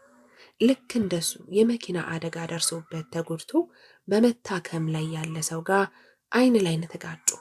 ይህንን መልክ ከዚህ በፊት ያውቀዋላ፣ አዲስ አልሆነበትም። ነገር ግን የት እንደተመለከተውና የት እንደሚያውቀው ማስታወስ ተስኖታል። ይህንን እያብሰለሰለ እናቱ ወይዘሮ ሳሚያ ወደሚታከሙበት ክፍል ገቡ። ወይዘሮ ሳሚያ የኦክስጅን መተንፈሻ ተገጥሞላቸው በነጩ አልጋ ላይ እንደ በድን ሬሳ ተዘርረዋል። ቢንያሚን እናቱን ሲመለከት እንባ በዓይኑ ሞላ። አንዳች ነገር ሰውነቱን ወረረው። በምድር ላይ አለችኝና ቀረችኝ ብሎ የሚላት እናቱ ከሟች ተሽላ በሕይወት ካሉት አንሳ ከሞት ጋር ነፃ ፍልሚያ እየገጠመች ነው። ቢንያሚን ወደ እናቱ ጠጋ ብሎ በእንባ በራሰ ፊቱ ተጠግቶ ሳማቸው። የቁጭት እንባውን ያወርዳል። እማ አንቺም እንደ ሌሎች አጨክኝብኝማ እናቴ፣ እየፈራሁ ነው። ብቸኝነቴን የቁም እሳት ሆኖ እያንገበገበኝ ነው። እማ ግን ይህን ያህል ፈጣሪ ምን ብበድለው ነው እማ? አቤት አትይኝም እንዴማ? ድምፅሽ ናፈቀኝ እና የኔ ውድ አትይኝም? እንባውን መቆጣጠር አቃተው። ናፍቆቱ ወደ እልህና ንዴት ተቀየረ። የእናቱ ዝምታ እንደ አውሬ አስፈራው። ሳግ እየተናነቀው እማ እማ እያለ የተኛውን የእናቱን ትከሻ ይዞ መነቅነቅ ጀመረ። እማዬ አልጋው እስኪርገፈገፍ ድረስ መነቅነቅ ጀመረ። እንባውና እልሁ እየጨመረ ትንፋሹ ይቆራረጥ ጀመረ። ነርሶቹ ተደናግጠው በዶክተሩ ትዕዛዝ የተቀመጠበትን ዊልቸር ገፍተው ተረባርበው አስወጡት። ወይዘሮ ሳሚያ የልብ ምታቸው ጨመረ። በተከደነ አይናቸው የስንብት የሚመስል እንባ ወረዱ። ቢንያሚን የሚሆነውን አሳጥቶታል። ዶክተሩ እንዲረጋጋና ሌሎች ህሙማንን እያወከ መሆኑን ነግሮ አደብ እንዲያደርግ አስጠነቀቀው። ቢንያሚን ፊቱን ያጠበውን እንባ እየጠረገ እያለ ያ የት እንደሚያውቀው ግራ የገባው መልክ በድጋሚ ሲመለከተው ታወሰው። ከእግር ጥፍሩ እስከ እራስ ፀጉሩ ድረስ በሸቀ። እንደሱ ጉዳት ደርሶበት የተመለከተው ጀሚል ነበር። ከዚህ በፊት ምንም አይነት ግንኙነት አልነበራቸውም። አንዲት ቀን ምናልባት ሽራፊ ሰከንዶች በማይሞላ ሁኔታ ነበር የተመለከተው። ነገር ግን ልክ እንደ ዛሬ ሆኖ ያስታውሰዋል። ቢንያሚን እናቱን ወይዘሮ ሳሚያ ራሳቸውን ስተው ወድቀው አቅፎ ወደ ሆስፒታል ለመሄድ ወደ አስፓልቱ ወጥቶ የሚሄዱትን መኪናዎች እርዳታ እየጠየቀ ያለ፣ ጀሚል ደግሞ ወደ ሐሽሽ አከፋፋዮች ጋር እየሄደ ያለ በድንገት ከሆስፒታል ተደውሎለት በሐሳብ ሰምጦ ወዴት እንደሚሄዱ ግራ የተጋባው ሾፌር ወደ ዳር መኪናውን ሲያስቆመው ቢንያሚን እርዳታ ሊሰጣቸው የቆመ መስሎት ሲሄድ ወዲያው ጀሚል ከሀሳብ ሰመመኑ ተመልሶ ሾፌሩን አፍጥነው ንዳው እያለ እንዳይቆም ሲከላከል በነበረበት ቅጽበት ነበር የተመለከተ። ላፍታ እንኳ አልዘነጋም። ቢንያሚን በዛች ቅጽበት ብዙ ነገር አስታወሰ። ለዚህ ሁሉ ጥፋት ተጠያቂው እሱ ነው። ምናልባት የዛን ቀን መኪናው እንደቆመ እርዳታ አድርጎ ቢሆን ኖሮ ይሄ ሁሉ እልቂት ባልተፈጠረ ነበር፣ እኔም አንድ እህቴን ባልተነጠቅኩ ነበር እያለ በንዴት ለራሱ ይናገራል። አይኖቹ ፍም መስለዋል። ይህን ሰው ህይወቱን ቢቀማው እንኳ አያስደስተውም። እድሜ ልኩን ቢቀጠው አይወጣለትም። ሲመለከተው ደሙ ይፈላል። አሁን ወደ ውጭ ማልቀስ አልቻለም። እንደ ወንድ ልጅ ወደ ውስጥ ያነባል። ጥላቻ፣ በቀል፣ እልህና ንዴት ዙሪያውን ከበው ሁለመናውን ተቆጣጠሩት። አሁን ባለበት ዙሪያ ምንም የማድረግ አቅም ስላልነበረው ሁሉንም ዋጥ አድርጎ ዝም አለ። ወይዘሮ ሸምሲያ አንድ ዜና ከሰሙ በኋላ ወደ ሆስፒታሉ መጥተው ድብልቅልቁን አወጡት። ጀሚልን እየተመለከቱ አንተ አረመኔ፣ ምን ብበድልህና ምን ብትጠላኝ ነው ተባባሪ ያደረግከኝ? አንተ አውሬ! ኧረ አንቺ ሴትዮ ዝም በይ። ምን ሺ ነው የምትቀውጨው? ዝም በል አንተ የማትረባ። አንድ ቀን ሳላርፍ ሁሌም እንዳልኩኝ ይህም ሳይበቃ እንደዚህ ጉድ ታደርገኛለህ? ቆይ ምንድን ነው? ረጋ ብለሽ አናግሪኝ እንጂ። አልረጋጋም፣ አንተ ከይሲ አልረጋጋም እያሉ እንባቸውን ያወርዱታል። ቂላ አርገህ ገመናህን እንድደብቅልህ ታደርገኛለህ? አረ ሴትዮ በናትሽ። እንባቸውን መቆጣጠር ተስኗቸው ሳግ ይተናነቃቸዋል። የደረቡትን ነብራማ ፎጣ አውልቀው በመቀነታቸው የደበቁትን 25,000 ብር አውጥተው ፊቱ ላይ ወረወሩት። እንካ በደም ያመጣኸውን ኮተትህን እናትነቴን ተጠቅመህ አሞኝኸኝ። ለልጄ ፍትህ እንጂ ሌላ ነገር ጠየቅኩ እንዴ? እስኪ ንገረኝ። መርማሪ ፖሊሶቹ እየተካሄደ ስላለው ወንጀል የተለያዩ መረጃዎችን አግኝተዋል። በጀሚል ቤት ውስጥ የተገኘው 200 ግራም የሚመዝነው ሐሽሽ ዋነኛ የወንጀሉ ተዋናዮች እንዳልተያዙ ጠቋሚ ነው። የመገናኛ ብዙሃን የአደጋው አድራሾች ከምን ደረሱ የሚለው ጥያቄው አላቆምም። አድማጭ ተመልካቹ መጠየቁን አጠናክሮ ቀጥሎበታል። እስካሁን የደረሱትን ዝርዝር ሁኔታው እንዲያሳውቃቸው ውትወታቸው ጨምሯል።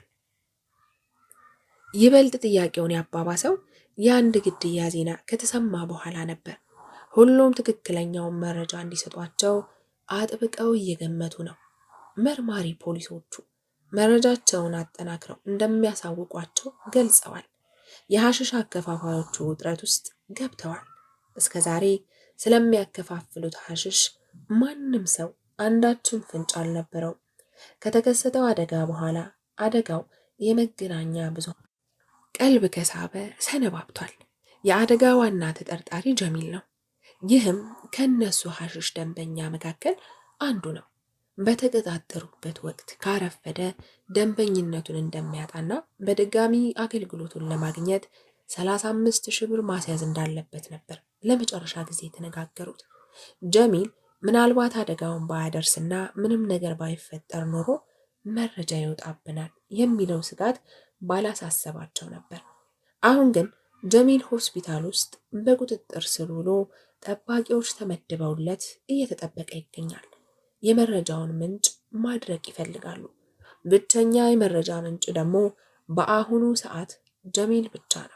በጀሚል አማካኝነት ጥቆማ ደርሷቸው ፖሊሶች ከደረሱበት ስራቸው አደጋ ላይ ነው። የመረጃ ምንጩን ለማድረግ የጀሚል በህይወት አለመኖር ግዴታ ነው። ይህን ለማድረግ የሆስፒታሉን ሙሉ መረጃ አላቸው። ወደ ጀሚል ክፍል ማን እንደሚገባ ጠንቅቀው ያውቃሉ። በመረጃቸው መሰረት ጀሚልን ለመግደል ሰው ተመድቧል። ሳይቀደሙ መቅደም ብቻ ነው። በመገናኛ ብዙሃን ተከሽነው የቀረበው የፖሊሶቹ መረጃ አነጋጋሪ ሆኗል። በትላንትናው ዕለት በከተማችን አዲስ አበባ አንድ የግድያ ወንጀል ተፈጽሟል። በትላንትናው ዕለት የተገደሉት አቶ ሳሙኤል ኃይሉ የተባሉ ግለሰብ በግድያ ወንጀል ተጠርጥረው በጊዜያዊ ፖሊስ ማረፊያ ቤት እንዳሉ ነው የተገደሉት።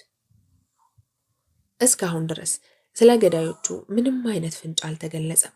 በተጨማሪ በከተማችን ውስጥ የሐሽሽ ንግድ እየተካሄደ እንደሚገኝ መረጃ አግኝተናል ሲሉ ፖሊሶች አስታውቀዋል። በቅርቡ በመዲናችን አዲስ አበባ በሳር ቤት ገብርኤል አካባቢ የመኪና አደጋ በማድረስ የተጠረጠረው ጀሚል ጃቢር በተባለ ግለሰብ ቤት በተደረገ ፍተሻ 200 ግራም የሚመዝን ሐሽሽ መገኘቱ ታውቋል።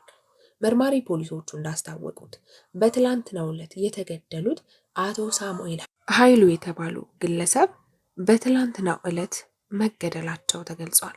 የጀሚል ጃቢር ወንድምን በመግደል ሰበብ እንደተጠረጠሩ ገልጸው ከዚህ ግድያ ጀርባ የግለሰቡ እጅ ሊኖርበት እንደሚችል ጨምረው አስታውቀዋል። አንተ አረመኔ፣ ጠበቃ ጓደኛ አለኝ ያልከው እሱን ነው? ገዳይ ነበር አደለ? እረ ንገረኝ እንጂ እያሉ ጩኸታቸውን ለቀቁት። እባክሽ አታካብጂ፣ የወንድሜን ገዳይ አልነበር የምትፈልጊው? ዋጋውን አሰጠሁት። ወይኔ! ጩኸታቸው እየባሰ መጣ።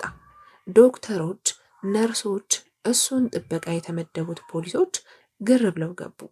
ወይዘሮ ሸምሲያን ለማረጋጋት ሞክረው ሲያቅታቸው ከክፍል ጎትተው ይዘው መሄድ ጀመሩ። እየተወራጩ ምን አለ እንዳንተ አይነት ነፍሰ ገዳይ ልጅ ከሚሰጠኝ ምን አለ መሃን በነበርኩ እያሉ መጮኋቸውን ሳያቆሙ በእንባ ታጅበው የግዳቸውን ይዘው አስወጧቸው። ሆስፒታል ውስጥ ያለው ሰው በሙሉ ተረብሿል። ሁኔታቸው ያሳዘነውም ያበሳጨውም አልጠፋም። በማረፊያ ዕድሜያቸው በልጆቻቸው እንዲህ መባከናቸው ያንገበገበው ሁሉም የምጸት እንባውን ያወርዳል። የብርሃን ጸዳል የቀኑን ፍካት አድምቆታል። ድብቅ ነገር ሁሉ ግልጽ ይሆን ይመስል ሁሉም ባለጥለት ነጭ ነጠላውን ተከናንቦ አስረቅራቂና ሙሾ በሚመስል የቁጭት እንባ ያነባል። ከዚህ በፊት ስለመኖራቸው ፍንጭ ያልነበራቸው ሰዎች በጠቅላላ እየተንጋጉ ዋይታውን እያቀለጡት ነው።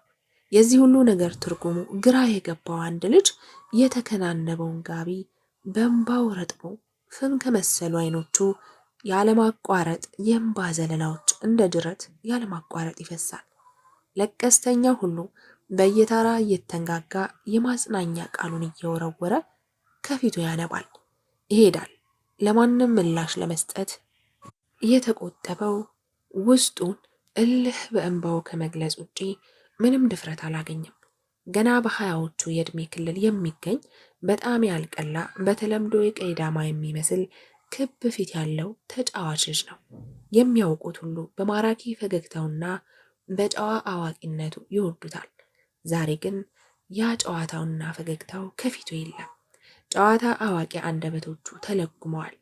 እነዛ ጣፋጭ አንደበቶች ሳቅ ተርበው ሐዘናቸውን በእንባ ጎርፍ እየገለጹ ነው። ቢንያሚን በምድር ላይ አሉኝ ብሎ የሚላቸው አንዳቸውም የሉም። ሁሉም ሄደዋል። ብቸኛ ጓደኛውም እርዳታውን እየፈለገ ተስፋ እንዳደረገበት ተስፋውን ሊነጥቀው ላይመለስ ሄዷል። ምድር የሲኦል ያህል ቀፈፈችው። ስለ መፈጠሩ ተቆጨ። ተስፋ መቁረጥ ዙሪያውን ከቦ ለምን ትኖራለህ?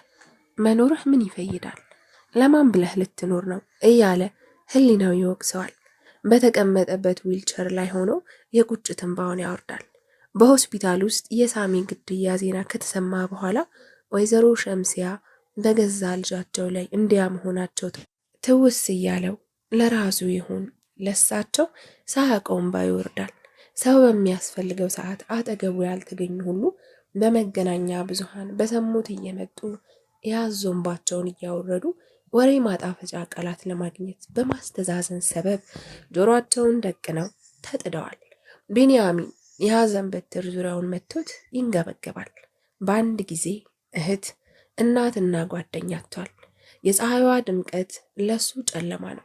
የብርሃኑ ወጋገን ተመልከት፣ ማንም የለህም፣ ብቸኛ ነህ እኮ የሚል እየመሰለው ያጣውን እንዲያስተውል የተላከ መልእክተኛ ይመስል የሚያምር ነገር ሁሉ የሚቀፍ ሆኖበታል።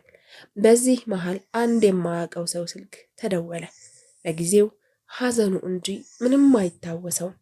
ስልኩን በትክክል ማውራት ከብዶት አጠገቡ ለሚገኝ አንድ ሰው ሰጥቶ ምን እንደሚፈልግ ጠየቀው።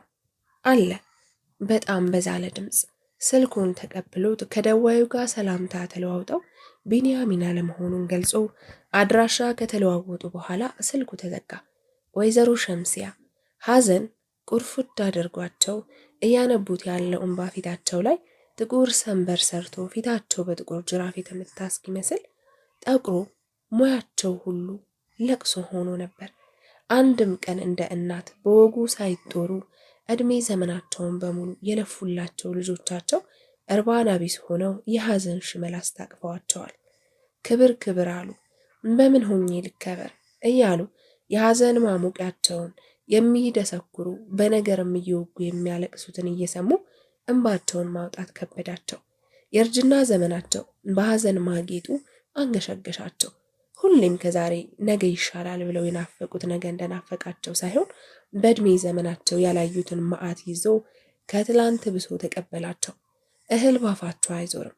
ከንፈራቸው ደርቆ ነጭ ሆኗል። የዓይናቸው እንባ ከምንጩ የደረቀ ይመስላል። እንዳንተ አይነት ልጅ ከሚሰጠኝ ምን አለ መሃን በነበርኩ ብለው ያሉት እንደ ሰዓት ያንገበግባቸዋል። እናት ሆነው ይህን ያህል በልጃቸው መጨከናቸው የእግር እሳት ሆኖባቸዋል። የእናትነት አንጀታቸው ተቆርጦ ወጥቶ ልጃቸው ላይ መጨከናቸው እናት ባልሆንኩ ሲሉ ራሳቸውን እንዲረግሙ አስገድዷቸዋል። ልጆቻቸው በሕይወት ኖረው ባይጠቅሟቸውም በመኖራቸው ብቻ ደስተኛ ነበሩ። ዛሬ ግን ያ የለም። ብቸኛ ናቸው። አይተው የሚደሰቱበት ነገር አንዳችም ነገር የላቸውም። የእርጅና ዘመናቸው በቁጭትና በጸጸት ከማሳለፍ ውጪ ዞር ብሎ የሚያያቸው አንድም የኔ የሚሉት የለም። ፈጣሪም ላይ ተስፋ ለማድረግ አቅም የላቸውም። ብቸኝነታቸው ገዝፎ ሐዘናቸውን የሚጋራ ራሱ ፈጣሪ ካላከላቸው በቀር ሁሉም ከንፈር ከመምጠት ውጪ አንዳችም ነገር አያደርጉላቸውም። መርማሪ ፖሊሶቹ ግራ ተጋብተዋል። የእነሱን እያንዳንዱን ድርጊት ቀድሞ መረጃ ደርሷቸው መረጃ የሚያጠፉትን የሐሽሽ አከፋፋዮች ሚስጥር እንቆቅልሽ ሆኖባቸዋል። ከመርማሪ ፖሊሶች መሃል ከበላይ ባለስልጣናት የተለያዩ ሰዎች እጅ እንዳለበት ቢተማመኑም እነማን እንደሆኑ ግን አልታወቀም። ጀሚል እየታከመበት ባለበት ሆስፒታል ተገሏል። ጀሚል የሚታከምበት ክፍል ይገቡ የነበሩት ዶክተሩና ነርሶቹ፣ እነሱን ለመጠበቅ የተመደቡ 3 ተጠርጣሪዎች። ወይዘሮ ሸምሲያ ሆስፒታሉን ድብልቅልቅ ሲያደርጉት አውጥተው በግድ ተይዘው ከወጡ በኋላ እንዳይገቡ ታግደው ከሆስፒታል ከተባረሩ በኋላ ነበር ግድያው የተፈጸመው። የጀሚል ሬሳ እየተመረመረ ነው፣ ግን በሰውነቱ ላይ ምንም አይነት አሻራ አልተገኘም። በተቀመጡት የደህንነት ካሜራ ላይም አንድም የተለየ እንቅስቃሴ ወይም ምስል አልተገኘም። ይህን ሁሉ ጠባቂ ተቀምጦ ስለ ወንጀሉ አንድም ፍንጭ ማጣታቸው ለመርማሪ ፖሊሶቹ ትልቅ ራስ ምታት ሆኗል። ተጠርጣሪዎችን በቁጥጥር ስር ቢያውሉም ምንም ፍንጭ አላገኙም። በፖሊሶቹ መካከል መተማመን ጠፍቷል። የህብረተሰቡ ጫና አይሏል። እንዴት ይህን ሁሉ ጊዜ ተመሳሳይ ወንጀል ሲፈጸም እንዴት አላወቃችሁም የሚለውን ጥያቄ መመለስ ተስኗል። ወንጀሉ የተጠናና በደንብ ታስቦበት የተፈጸመ እንደሆነ ግልጽ ነው።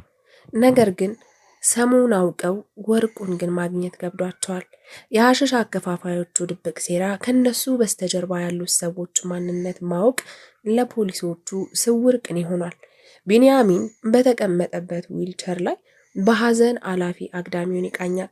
በትንሽዬ አጥር ሽቦ በታጠረችው ቤቱ ያለውን ትርምስ በተስፋ መቁረጥ ውስጥ ሆኖ ይመለከታል። ከሐዘንተኛው መሃል አንድ ሰው ወደሱ እየቀረበ ሲመጣ ተመለከተ። ቀልቡን ሰብስቦ የአይኖቹን እንባ ጠራርጎ በደከመ ፈገግታ ተቀበለው። የእናቱን ሕመም መንስኤ የሚነግረው ብቸኛው ሰው ነው። እናቱ ወይዘሮ ሳሚያ ራሳቸውን ስተው በነበረበት ወቅት ሆስፒታል ውስጥ ሲያክማቸው የነበረው ዶክተር ነበር። ቢኒ ስለተፈጠረው ነገር በጣም አዝናለሁ። አይዞ ፈጣሪ ብርታቱን ይስጥ። አመሰግናለሁ ዶክተር አለ እንባው እየቀደመው። ቢኒ ስለ እናትህ ብዙ ነገር መጠየቅ እንደምትፈልግ አውቃለሁ። ያኔ ሆስፒታል ውስጥ መድኃኒት እንድትገዛ ከነገርኩህ በኋላ እናወራለን ብዬህ ነበር። አዎ ዶክተር፣ አዎ። መርበትበት ጀመረ። እናቱን ከሞት መመለስ ባይችል እንኳ ከአደጋው በፊት ሲያሰቃያት የነበረውን ህመም ለማወቅ ጓጉቷል። ይሄውልህ ቢኒ፣ ይህ ሚሞሪ ነፍሳቸውን ይማረውና ወይዘሮ ሳሚያ ናቸው የሰጡኝ። በቃ ምንም ልልህ አልችልም። ሁሉንም በዚህ ታገኛለህ። ምናልባት የምትፈልገው ነገር ካለ ልታገኘኝ ትችላለህ። አይዞን እሺ፣ እንግዲህ በርታ በል ብሎ ሚሞሪውን አስረክበው ተሰናብቶ ወጣ። ቢንያሚን ሚሞሪውን በእጁ እያየ መርበትበት ጀመረ። ሰውነቱ ይንቀጠቀጣል። በድን አካሉ ነፍስ ሲዘራ ይታወቀዋል። የእናቱ የመጨረሻ መልእክት ምን እንደሆነ ለማወቅ ተጣደፈ። ሚሞሪውን ስልኩ ላይ ከቶ የጆሮ ማዳመጫ ጆሮ ላይ ሰክቶ ያዳምጥ ጀመር። በደከመ ነገር ግን ውስጡ ፍቅርና ብርታት የተሞላ የእናቱን ድምፅ መስማት ጀመረ። ሁለመናውን ነዘረው። የእናቱን ንግግር ሲሰማ ሳያስበው የደስታም የሐዘንም ስሜት ተደበላልቆበት እንባውን ዘረገፈው። በተለይ ንግግራቸውን ሲጀምሩ ልጆቼ የሚለው ንግግራቸው የሰመርንም በሕይወት አለመኖር ሹክ እያለው ከእንባው ጋር አንዳች ስሜት ወረረው። ወደ ውጭም ወደ ውስጥም አነባ። ሳግ እየተናነቀው ማድመጡን ቀጠለ። ልጆቼ የኔ ውዶች፣ አይቼ የማልጠግባችሁ አጠገቤ ሆናችሁ የምትናፍቁኝ አበቦቼ፣ ይህን የመጨረሻ ንግግሬን ስትሰሙ በሕይወት አልኖርም። እኔን በማጣታችሁ የነገ ሕይወታችሁ እንዳይጠለሽ ነገን በተስፋና በደስታ እንድትኖሩልኝ ነው። የመዳኒ ተስፋ መመንመኑን ስረዳ ነው ይህን መልእክት የተውኩላችሁ። ዛሬ ደስተኛ ነኝ። መልእክቴ እናንተ ጋር ደርሷል። አልሐምዱሊላህ። ለምን ገደልከኝ፣ ለምን ይህን በሽታ ሰጠኸኝ ብዬ አላህን አልወቅሰውም። ከህመሜ በላይ እናንተን ወርቅ የሆኑ ልጆችን ሰጥቶኝ እንኳን በወጉ ምስጋናዬን አላደረስኩም። የኔ ውድ በህይወት እያለሁ ጥሩ ሰው ሆነ ስኬታማ እንድትሆንልኝ ነበር ምኞቴ። በህይወት የለችም ብለህ ምኞቴን እንዳትነፍገኝ። ልጆቼ የእናንተ የነገ ህይወት ከመስተካከል ውጪ ምንም የምፈልገው ነገር የለም። እህትህን አደራ እኔን ማጣቷን ለደቂቃም እንዲታወሳት እንዳታደርግ። ቢንያሚን አቅም አነሰው። ድምፅ አውጥቶ ማልቀስ ጀመረ። የአደራ እህቱ ከሱ ጋር የለችም። ልጆቼ አላህ እናንተን ስለሰጠኝ ሳመሰግነው ኖሬያለሁ። እኔን ከእናንተ ነጠቀ ብላችሁ እንዳታማርሩት። እኔ የቤተሰቦቼ አደራ ነበርኩ። እነሱ ስላልቻሉ ወደ ራሱ መለሰኝ። እናንተ ደግሞ የኔ አደራዎች ናችሁ። ከኔ በላይ አደራዬን ለሚጠብቅልኝ ለአላህ የእናንተን ነገር አደራ ብየዋለሁ። አደራ ልጆቼ፣ የአደራዬን ጠባቂ ድንበር እንዳታልፉት። ልጆቼ ነፍስን እንዳትበድሉ አደራችሁን። የሰው ነፍስ እንዳትበድሉ፣ ምህረት እየለመናችሁ ይቅርታን እንዳትነፍጉ። ልጆቼ ይችን ዓለም ለቅቄ ብሄድም በእናንተ ጥሩ ስራ ሕያው ሆናለሁ። በመልካምነታችሁ እመነዳለሁ። ክፉ ብትሆኑ እወቀሳለሁ። የሰራሁት ወንጀል ይበቃኛል። የእናንተ ህይወት መበላሸት መንስኤ ሆኜ ወንጀሌን ከማብዛት ታደጉኝ። ቢንያሚን ይንሰቀሰቅ ጀመር። የእናቱን አደራ ጠባቂ መውቀሱ አንገበገበው።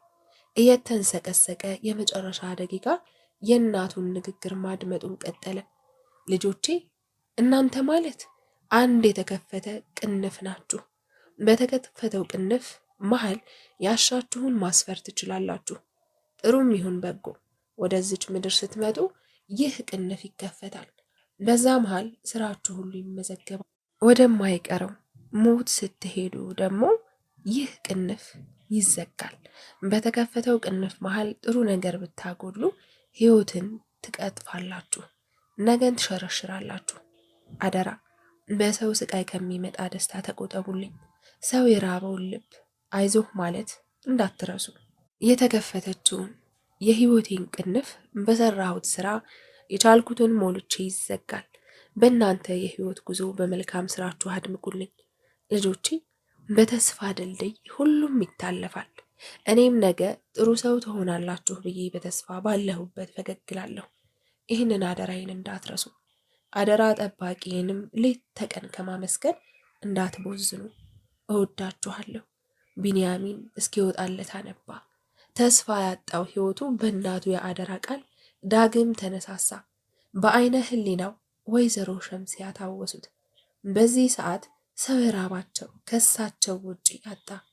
የእናቱን ናፍቆት በወይዘሮ ሸምሲያ እናትነት ውስጥ ሊፈልገው ወሰነ። በእናቱ የአደራ ቃል ከጌታውም ከራሱም ጋር ሊታረቅ ለራሱ ቃል ገባ። ነገን በተስፋ ሊኖር እናቱ እንዳለችው በተስፋ ድልድይ ሁሉንም ለማለፍ ተስፋ ሰነቀ። በህይወት ውስጥ ብዙ የተጀመሩ ነገር ግን ያልተቋጩ ነገሮች አሉ። የተስፋ ድልድይ ሁሉንም ያሻግራል። ተሻግራችሁ የሐሽሽ ነጋዴዎችን ሴራ ድረሱበት። ተፈጸመ የሚባል ነገር የለም። ህይወት ትቀጥላለች። ትረካው ግን እዚህ ላይ አበቃ፣ አይቀጥልም። እንዴት አያችሁት? አስተያየታችሁ አይለይን። ሰዓት ሰጣችሁ፣ ጊዜያችሁን ሰጣችሁ ስለምትከታተሉን ምስጋናችን ከልብ ነው። ይህንና መሰል የፍቅር ታሪኮችን ለማግኘት ቻናላችንን ሰብስክራይብ በማድረግ ቤተሰባችን ይሁኑ። እናመሰግናለን።